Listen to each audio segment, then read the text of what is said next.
Yeah, we back again. Another episode. MRI Man Chronicles, man. I want to give you guys a little story of motivation of how I became an MRI Tech, man. And it wasn't easy. I had to work. I had to grind. I got 2 kids and a wife. It's 2010. Picture that. And I'm a phlebotomist. And I ain't getting paid well. Still got to make rent. I got to feed them kids. I got to pay my bills. And it wasn't easy, man. We out there, we're renting our apartment. And I remember towards the end of MRI school, I don't know, man, we were coming up short. We're coming up short on the rent.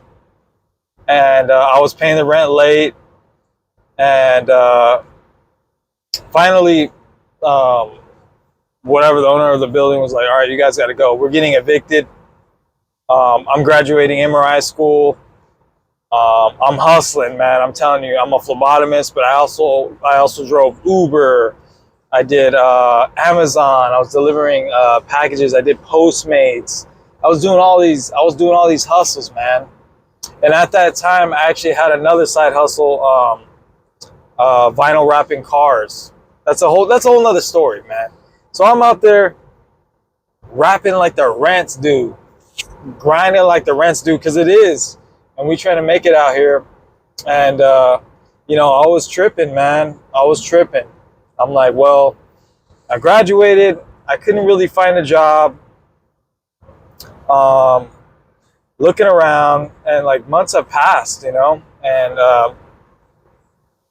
fuck it, man. I find a job as a temp tech. I'm doing that. But this is temporary. This is just like barely getting us by. I was like, shit. Well, like, they gave us a notice. We got to get the fuck out of the apartment. I think they gave us some time. I think they gave us like a couple months or so. But they're like, you guys got to fucking go. And plus they're going to raise the rent. It was going to be like super expensive. And, I had this temp job, but I was like, fuck, what am I going to do? And that's when I got a call from a place in Central California, up north 3 hours. And I was like, you know what? Maybe we got to take a shot at this, man. It ain't really working for me out here in LA. We're getting evicted, and like, where are we going to go? We were going to have to go to we're either going to have to go to the hood, you know what I mean? A ghetto or spot, because we're living in a nicer spot in Burbank, pricey place. I mean, we were going to have to go to the hood. You know what I mean? It was tough. It was just a tough time. I didn't really have money saved. I'm coming out of school. And I was like, you know what? Let's go check out the Central Coast. It was beautiful. I had a job there, and I had enough money where, I was making enough where my wife didn't have to work. She can go to school, and I can just be grinding. And I ended up working at an outpatient center, and I got a part-time at a hospital, and I was just hustling. I was making so much goddamn money. And the time, this time when I graduated, around 2016. 2016 was 2016 to like 2019 were my fucking best years, dude. The economy, I don't know, guys. I don't know if anyone was working during this time, as an MRI tech or whatever. Man, the times were great. It was just like the money that I was making was actually not like super inflated or anything like that. And I paid off fucking everything. I had so much money. I was taking these motherfuckers to Disneyland, camping. Like, I was buying fucking guns. I was balling. My wife wasn't even working, bro. I didn't even know, dude, I had so much money. It was crazy. Good years. So what I'm saying is, like, sometimes you got to take a little risk. And I was listening to this Young Thug song. It's Young Thug and Gucci Mane. It's called Again. Young Thug, Again. Check that shit. That fool's talking about he jumped off the porch and went north. Sometimes you got to jump off the porch and go north, meaning you got to go and get it. You got to flip them chickens. You got to get them scans. You know what I mean? It's all there, man. I remember just taking the trip up north, and I was like, hey guys, I got to go hold it down. I was living in a fucking Motel 6 for like a month, because that's all I could afford. Motel 6. She was like $50 a night or some shit. Ghetto ass place. That place actually got raided too. I wasn't there. It got raided. It was a bunch of bikers and shit. But I did what I had to do. You know, I was cooking off a hot plate. They didn't have a kitchen in there, man. I was, you know, whipping my eggs on a little hot plate, trying to get a little two bands. Trying to get a little two bands. You know what I mean? Nah, but that was my thing. I told my wife, I was like, look, man, I'm tired of being fucking broke. You know, like as a phlebotomist, we were broke. I mean, I was working at Target before. I was, just barely making it, dude. Eating eggs all the time and shit. Top ramen. And I was like, fuck, I'm just tired of this. I told her, I was like, you know what? Whatever it is, let's fucking move. Let's go somewhere else. Let's go. Let's chase the bag. Like, even if we have to move out of California, if we got to move somewhere else, let's go find it. Let's go. I'm tired of living like this. I'm tired of like worrying about rent. I don't want to worry about rent. I don't want to worry about fucking bills. Oh, I got to get tires.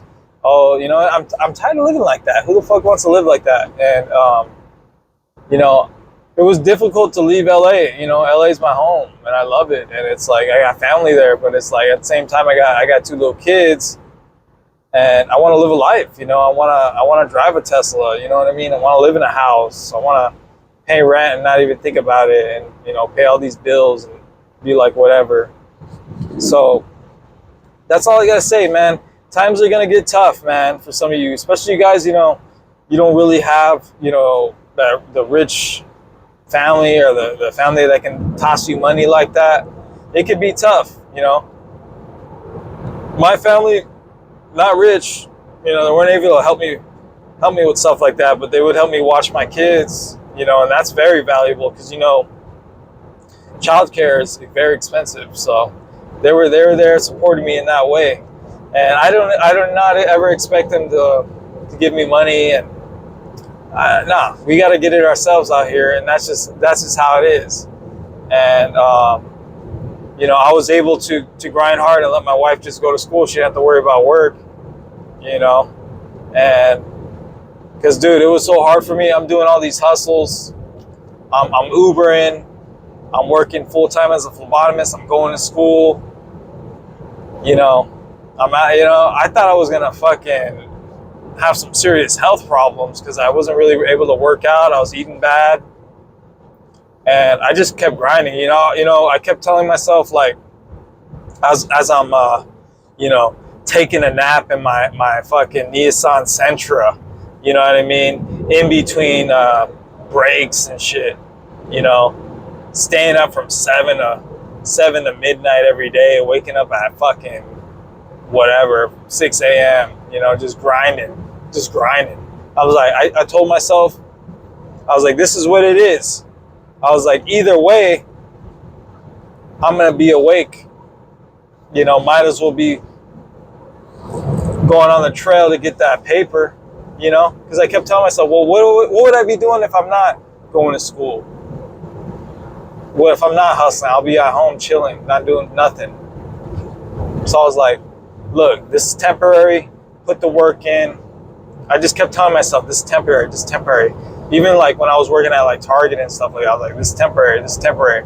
But guys, I've dug myself out of many holes, Even when I was 20, I was in a situation where I lost my job, I lost my car, and I was like, just broke, dead ass broke, in my parents' house, trying to get them to give me $5, $10 to get a beer, just lost. It's like not knowing what to do. I dropped out of college. I was fucking up.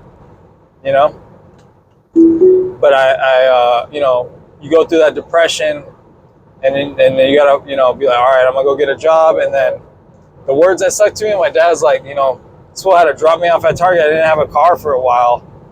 I'm 20 years old, and I had 3 cars when I was like 18. I had 3 fucking cars. Like I was doing good. I was doing good as a youngin', but I fucked up. When I was like 20, but.